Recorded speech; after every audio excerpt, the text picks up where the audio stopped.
செய்திகள்.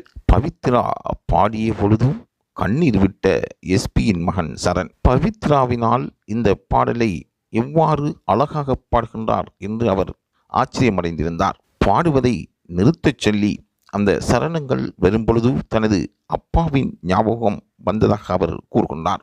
சரிகமபா நிகழ்ச்சியில் எஸ்பி பாலசுப்ரமணியன் அவர்களின் பாடலை பவித்ரா பாடும்பொழுது கண் கலங்கி அழுது தனது துன்பமான நிலைக்கு அவர் சென்றுவிட்டார். பவித்ரா தனது இனிமையான குரலில் பாடியதும் பலரும் அசந்து போயிருந்தார்கள்.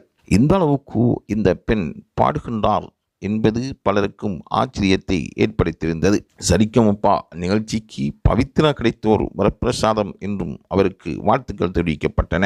பவித்ராவை பொறுத்தவரையில் அவர் தொடர்ந்தும் வெற்றி பாடல்களை வழங்கி வருகின்றார். எஸ்பி பாலசுப்ரமணியன் அவர்கள் பாடிய பாடல் என்றால் அது இலகுவான பாடலாக இருக்க முடியாது. சரண் அழுததும் பவித்ரா வியந்து விட்டார்.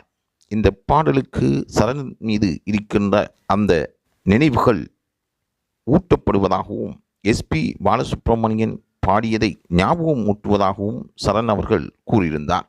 ஆகவே சரிகமபா நிகழ்ச்சியில் பவித்ரா தவிர்க்க முடியாத ஒரு வெற்றியாளராக பெறுவார் என்பதுவே சரணின் ஒரு கருத்தாகும். ஆகவே நடுவர்களும் இதை ஏற்றுக்கொண்டிருக்கின்றார்கள். தொடர்ந்தும் என்ன நடக்கப் போகின்றது என்று லைவ் தமிழ் செய்திகள் எதிர்பார்த்து கொண்டிருக்கின்றன. தொடர்ந்தும் லைவ் தமிழ் செய்தியுடன் இணைந்திருங்கள்.